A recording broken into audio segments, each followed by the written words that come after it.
네, 안녕하십니까. 장기용입니다. 오늘은 부동산 투자의 첫걸음, 자금 마련에 대해서 이야기해 보려고 그래요.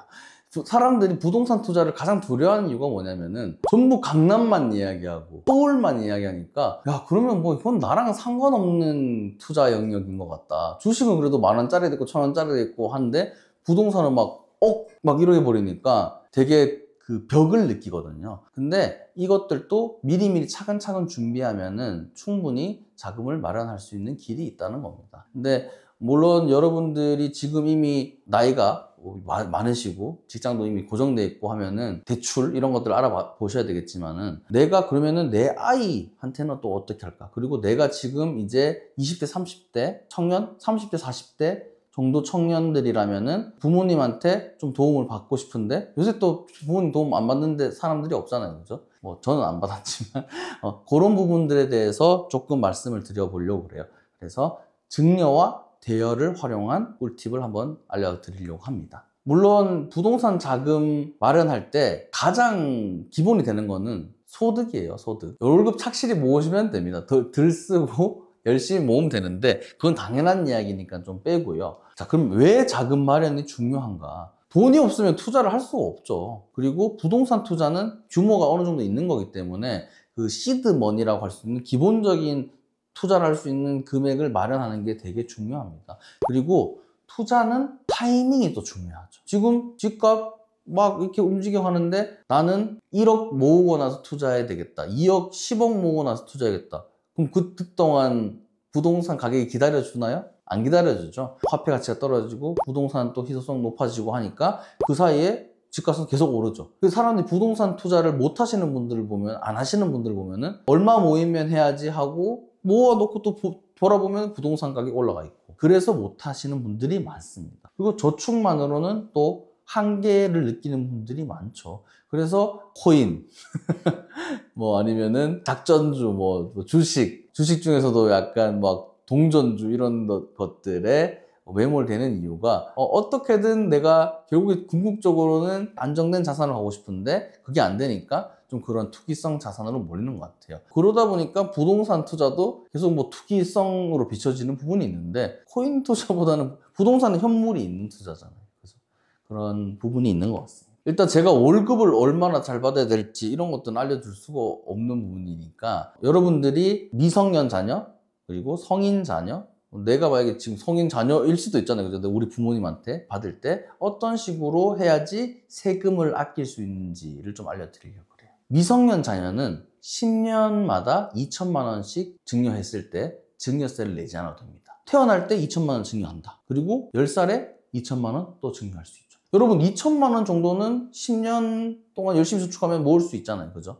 할 수 있는 것보다 차근차근 해가더라고요. 그래서 2천만 원, 그리고 20살 될 때 그때 또 2천만 원, 성인 됐으니까 5천만 원 할 수 있습니다. 성인이 되면. 그러면 2천, 5천 하면 얼마죠? 벌써 9천이에요. 증여세 세금 없이. 그리고 결혼할 때는 1억 5천만 원까지 해줄 수가 있습니다. 물론 내가 5천만 원 이미 증여했어요. 그러면 1억 5천에서 이 금액은 빼야 됩니다. 그러면은 5천만 원 빼면 1억까지 해줄 수가 있죠. 그러면 이 세 가지만 콜라보해도 2억이라는 돈을 증여세 없이 줄 수가 있죠. 부모님한테 도움 받으실 때도 전략적으로 받아야 되는 거예요. 그냥 뭉텅뭉텅 주세요 이렇게 하면 안 되는 거예요. 미리 증여를 해야 된다는 겁니다. 나 주거들랑 상속해줄게. 그럼 상속세 어마무시하게 나오는 거예요. 그게 아니라 미성년자 때 미리, 20대 초반에 미리, 그 다음에 결혼할 때 또 이렇게 해서 자산을 물려주시는 게 현명한 상속 방법이라는 거죠. 그리고 여기서 이것까지는 아는 분들이 꽤 많아요. 근데 두 번째, 가족 간에 돈을 빌려줄 수가 있습니다.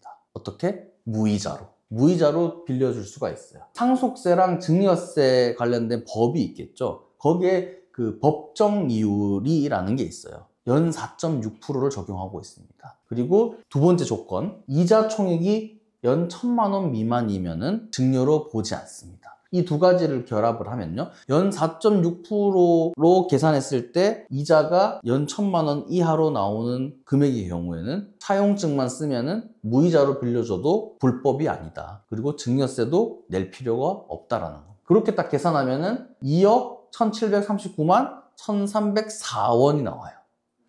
이거는 우스리 떼고 2억 1,739만 원, 2억 1,700만 원까지는 자녀에게 뭐 아니면은 가족에게, 부모님에게 무이자로 빌려줄 수 있다는 거. 그냥 내가 뭉텅대고 집 사주고 증여세 내고 하면 재산이 축나잖아요. 그죠? 그렇다고 해서 뭐 계속 내 명의로 살 수도 없는 거고, 주택수에 또 한정이 되는 거니까, 세대 분리할 수 있는 자녀라면, 그죠? 소득이 있어서 세대 분리할 수 있는 자녀라면 세대를 분리시키면서 2억 1,739만 원을 빌려주고, 아까 앞서 그죠? 결혼 증여, 그다음에 성인 증여 통해 가지고 물려주고, 그러면은 미성년자 때까지 빌려줬다 그러면은 총 얼마가 되는 거죠? 앞서서 미성년 때 4천만 원, 성인 때 또 20살에 5천만 원, 30살 때 5천만 원 해주고, 30살 중반쯤에 결혼하면서 1억 주면은, 그죠? 2억 4천에다가 2억 1,700 더하면은 벌써 4억, 5억 가까운 돈이 되죠. 근데 아까 결혼 증여나 이런 거는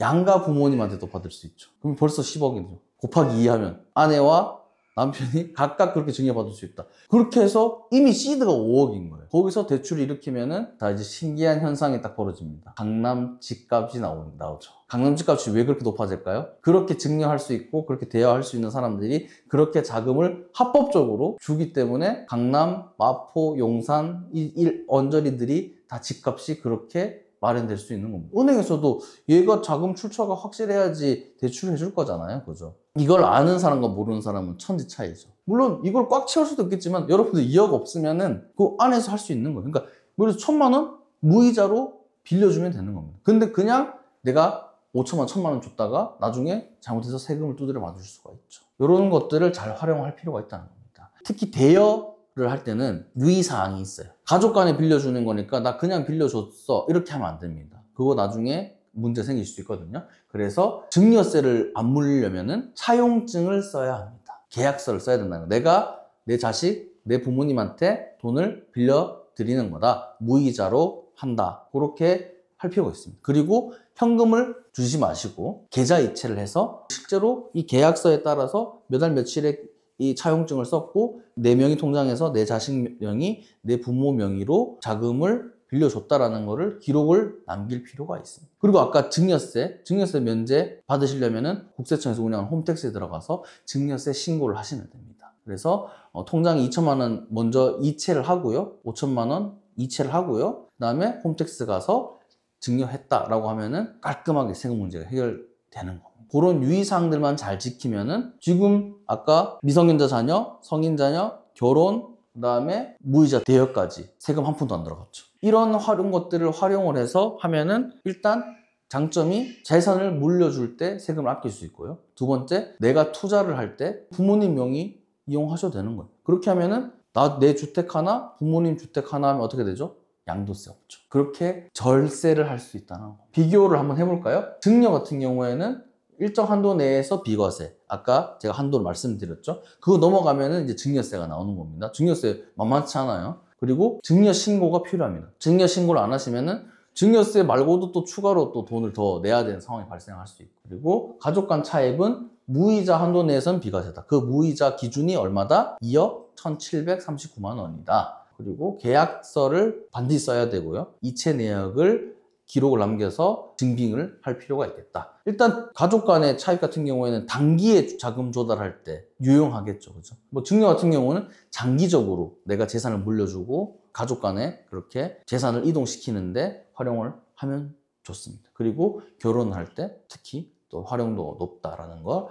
이 두 가지를 콜라보 할 수도 있다. 그래서 여러분들 집 계약서 쓸 때 특히 뭐 비싼 지역들 같은 경우에는 자금 조달 계획서 뭐 이런 거 써야 되잖아요. 그죠? 이거는 다 합법적인 겁니다. 이렇게 해서 나는 자금을 마련을 했다라고 하면은 전혀 문제가 되지 않습니다. 정리해보면은 자녀한테 미리 증여하십시오. 어차피 자녀한테 물론 사람들 중에 신념이 있어가지고 나는 죽으면 사회 하원하겠다 이런 분들이 있는데 그러지 마시고 주기적으로 아까 주기라는 건 10년 주기죠. 그죠? 주기적으로 증여를 함으로써 시드머니를 만들어줘라. 그리고 결혼 자금 증여할 때도 세금적인 것들 잘 따져가지고 증여를 해라. 그리고 투명하게 기록을 남겨놓음으로 인해가지고 후에 생길 수 있는 그런 불편한 일들이 발생하지 않도록 미리 대비를 해라. 그리고 자녀에게 무이자 대여하고 증여함으로써 자녀들한테도 직접적으로 미리미리 투자할 수 있는 그런 연습 기회를 또 연습 실전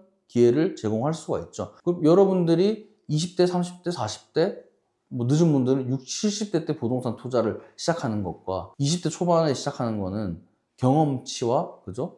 노하우를 쌓는 데 있어가지고 천지 차이를 만들어냅니다. 그렇게 해서 자녀들에게도 부동산 교육을 미리미리 시키고 자금 마련도 이런 합법적인 루트를 통해서 마련해 주시면 좋을 것 같다. 자, 그래서 이런 제도는 누가 활용할 수 있죠? 일단은 결혼 예정이거나 지금 결혼한 신혼부부들이 이런 것도 잘 활용할 수 있죠. 그렇죠? 결혼 자금도 결혼하는 시기 전후로만 하면 되거든요. 딱 결혼 날에 할 필요가 없고 그걸 잘 따져가지고 부모님한테 지원받을 분들은 그렇게 지원을 받으시면 되고요. 특히 결혼할 때 우리 통장 안에서만 하려고 하니까 전세 많이 알아보신단 말이에요. 근데 최대한 좀 도움받을 수 있는 거 도움받고 그리고 무이자로 어머니 갚을게요. 그래서 대여 조금 받아가지고 첫 집을 마련을 해놓으면은 여러분들 전세로 시작하는 것과 자가로 시작하는 거는 나중에 자산이 불어나는 거에 관해서는 진짜 하늘과 땅 차이를 만들어냅니다. 그리고 어린 자녀가 있는 30대, 40대 부모 세대들은 미리미리 자녀들한테 그죠? 그리고 자녀들한테 증여를 해놓으면은 어떤 효과가 있죠? 저축 효과가 있죠. 내 통장에 돈이 들어와 있으면은 막 쓰게 됩니다. 근데 자녀 통장에 들어 있으면은 그거 쓰는데 되게 복잡하고 불편하거든요. 그러면은 자연스럽게 돈이 묶여지는 효과가 발생하는 거예요. 그러니까 저축할 때도 자녀 명의로 해서 적금 같은 거 조금 요즘에는 영유아들 대상으로 해서 되게 높은 이자를 주는 또 적금 상품들이 꽤 많이 나와 있습니다. 그런 것들 좀 활용하면은 저축도 하면서 자녀들한테 든든한 시드머니를 만들어 줄 수가 있겠죠. 그리고 부모님 자산에 있는 20대, 30대. 그래서 부모님들로부터 합법적으로 그리고 세금도 아끼면서 재산을 물려받을 수 있는 그런 여러 루트를 활용하라. 그리고 반대의 경우도 있겠죠. 여러분들이 돈을 잘 벌었어요. 근데 주택수가 이제 2주택 넘어가기 시작하면 그때부터는 부담되거든요. 그럴 때는 부모님 명의를 활용을 하면은 또 세금을 조금 아낄 수가 있겠죠. 그런 것들을 잘 활용해 보시면 좋을 것 같습니다. 그 외에도 다양한 자산 관리 방법이 있어요. 그렇게 해서 증여를 한 다음에 내가 좀 더 자금이 또 남아 있어요. 그러면 자녀와 나와 우리 아내와 가족 법인을 만들 수 있죠. 가족 법인을 통해서 여러 가지 투자라든지 이런 걸 하면은 물론 법인세율이 조금 높기 때문에 그런 감수를 해야 되겠지만은 그런 부분에 있어 가지고 또 활용할 수 있는 부분들이 있습니다. 비용 처리 문제나 이런 것들은 좀 더 수월한 것들이 있고요. 그리고 여러분들 집을 사 가지고 내가 직접 살 수도 있지만은 전월세 줄 수도 있겠죠. 그죠? 그런 거 할 때도 집 고치는 데 들어간 비용 증빙만 잘 관리하고 잘 가지고 있으면은 다 비용 처리를 해서 세금을 아낄 수가 있습니다. 자산 계획은 타고난 내 월급 수준, 그다음에 부모 자식 간에 가지고 있는 재산 수준에 따라서 천차만별로 달라지기 때문에 이런 부분들은 기본적인 스탠스로 가지고 가시고 플러스해서 장기적인 관점 그리고 좀 더 효율적이고 좀 더 절세, 그다음에 자산 저축 이런 것들을 더 하시려고 그러면은 세무사나 그런 전문가들의 도움을 받는 것이 중요하겠다. 그렇게 해서 여러분들 차근차근히 시드를 만드셔가지고 작은 투자부터 시작해보시면 좋을 것 같습니다.